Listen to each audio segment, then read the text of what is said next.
반갑습니다. 여러분의 보좌관 주식대박 보좌관입니다. 화이팅! 영상을 보시기 전에 구독과 좋아요 부탁드립니다. 감사합니다. 투자는 개인의 판단에 따르지만 이번 영상이 큰 도움이 되시기를 바랍니다. 이번 영상은 10월 28일 수요일 10분 아침 시황입니다.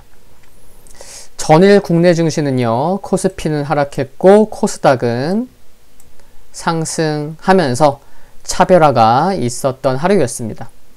상승 종목수 대비 하락 종목수가 약 400개 정도 많았던 것도 알 수가 있는데요. 잠시 수급을 보시면 코스피에서는 개인과 외국인이 매수한 반면 기관이 오랜만에 2천억 원이 넘는 매도가 나왔고 금융투자, 사모펀드, 연기금이 매도를 한 거 알 수가 있습니다.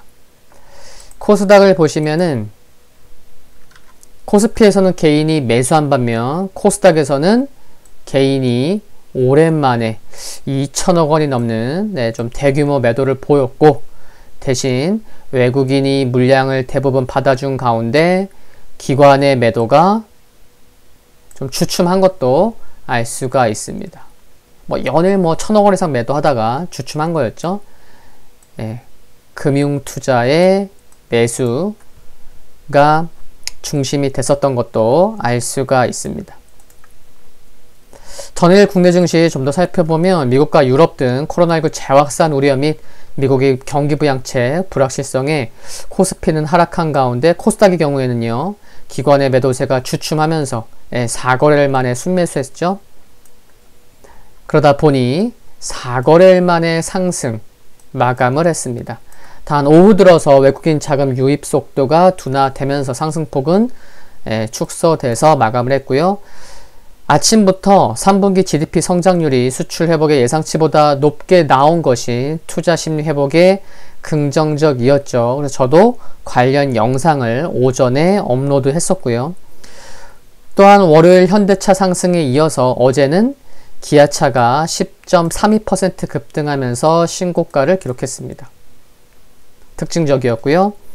네이버와 카카오가 4거래일 만에 동시 반등을 보였고 3분기 호실적을 발표한 삼성 SDI가 3% 가까이 상승했고, 최근 상대적 흐름이 좋았던 금융과 내수주는 상대적으로 좀 약세를 보였습니다. 환율은 유럽 코로나 재유행 우려에도 약달러 전환 영향에 1120원 중반대로 하락 마감했습니다. 미국 3대 지수를 보면 나스닥만 유일하게 상승을 했고요. 필라델피아 반도체 지수 0.33% 하락했습니다. 코로나19 재확산 관련 피해 업종이 부진하면서 다우는 하락한 거고요. 주 후반 실적 발표하는 대형 기술주로 매수세가 유입되며 나스닥은 상승 마감했습니다. 코로나19 관련해서 좀 말씀드리면 36개 주에서 병원 입원 환자 수가 최소 5% 이상 증가했고 올해 겨울에 병상 부족 가능성이 높다는 전망이 있었고요. 화이자의 경우 백신과 관련 임상이 거의 완료되었다고 발표한 것은 긍정적이었지만 일라이 릴리가 입원 환자의 효과가 없다며 항체 치료제 임상을 포기한다고 발표한 것, 또 유럽연합이 2022년까지 충분한 백신 수량은 없을 것이라고 발표한 것은 투심 약화 요인이 되었습니다. 발표된 경제지표를 보면 10월 컨퍼런스 보드의 소비자 신뢰지수는 전월 대비 예상치 모두 부진했던 반면 10월 리치몬드 여는 제조업지수는 전월 대비해서도 또 예상치 대비해서 모두 개선되었는데, 특히 신규 수주가 상승해서 제조업 지표 개선 기대가 높아지고 있음을 확인할 수가 있었습니다. 이처럼 보시면 애플, 마이크로소프트, 아마존, 알파벳 등 대형 기술주들은 주후반 실적 발표 기대감으로 전반적으로 강세 보였고요. 테슬라가 1% 상승했는데 목표 주가 상향 소식이 있었습니다. 마이크로소프트가 정규장에서는 1.5% 상승했지만 장 마감 후 예상을 상회한 실적 발표에도 불구하고 시간외에서 1.5% 넘게 하락을 하고 있습니다. 일라이 릴리가 7% 가깝게 하락했는데요. 코로나19 치료제 임상시험 철회 및 부진한 실적 때문이었습니다.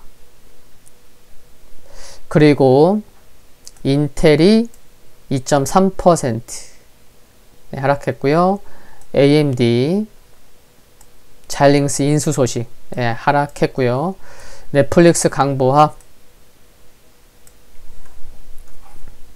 모더나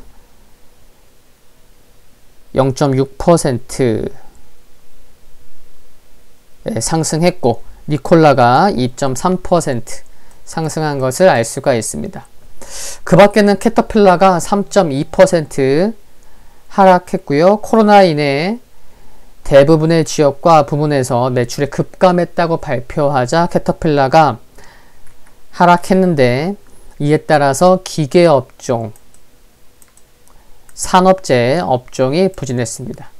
그리고 코로나19 재확산으로 보잉, 또 델타항공 등이 3%대 하락 마감했고요. 세계 최대 태양광 패널 제조업체인 퍼스트솔라가 기대 이상의 실적 발표 후에 시간의 거래에서 11% 가까이 상승 중에 있습니다. 오토바이 제조업체 할리데이비슨이 예상을 상회한 호실적으로 22% 급등한 것도 확인할 수가 있고요.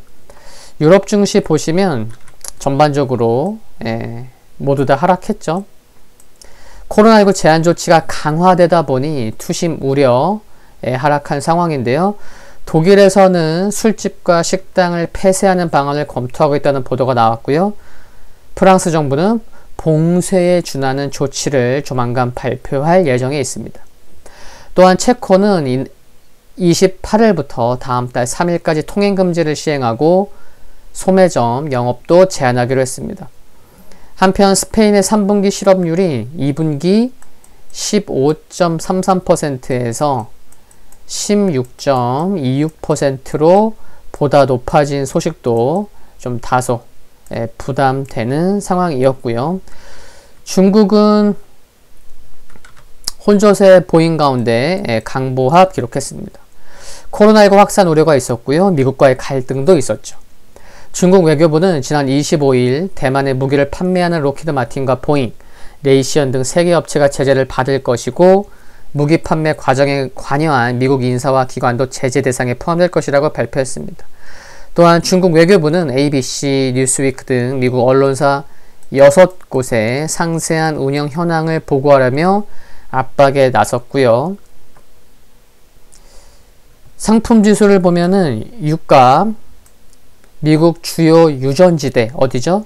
멕시코만 지역에서 폭풍 발생으로 생산 차질 생기며 유가 2.6% 상승했고, 금 가격은 코로나 확진자 수 증가 및 달러 약세에 0.3% 상승했습니다. 오늘은 발표될 지표가 그리 많지 않습니다.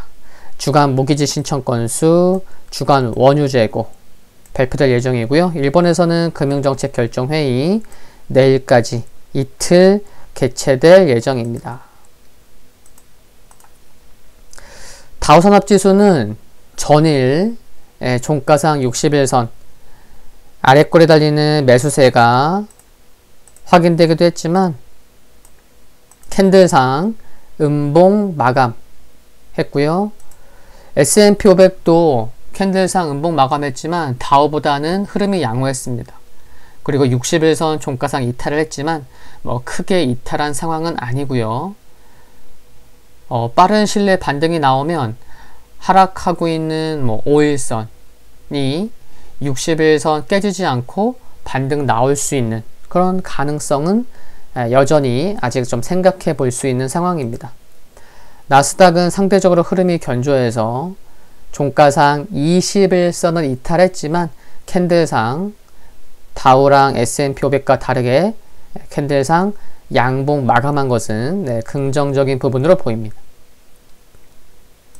필라델피아 반도체 지수 캔들상 음봉 나왔지만 다우랑 S&P 500보다는 흐름 견조한 걸 알 수가 있습니다. 나스닥보다는 조금 더 내려온 상황이긴 하지만 여전히 나스닥처럼 아직 현 지수 아래에 60일선 좀 여분이 있어서 아직 뭐 하락하더라도 좀 60일선에서 지키지 않을까라는 기대감, 나스닥처럼 그런 기대감은 아직 가져볼 수 있는 상황인 거 체크할 수 있겠고요. 금일 국내 증시 포인트 살펴보면 대형 기술주의 상승이 이어지면서 나스닥이 상승 마감한 것은 긍정적으로 보이지만 상승한 나스닥에서도 하락 종목 수가 더 많았다는 거, 중소형 러셀 지수가 0.9% 하락한 거, 그리고 시간에서 마이크로소프트가 약세를 이어가고 있는 점은 투심을 약하게 만들 수 있고, 국내 증시에서도 업종 종목별 차별화가 커질 수 있는 점은 참고해야 할 것으로 생각을 합니다. 반등에 성공한 코스닥의 경우에는 잠깐 봐볼까요? 지수 코스닥 보면 이처럼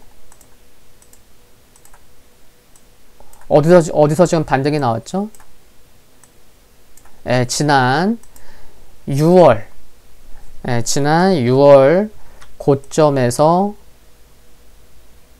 어제 반등이 나온 상황인데, 기관의 매도가 4거래일 만에 주춤했기 때문에 코스닥도 4거래일 만에 반등을 했잖아요.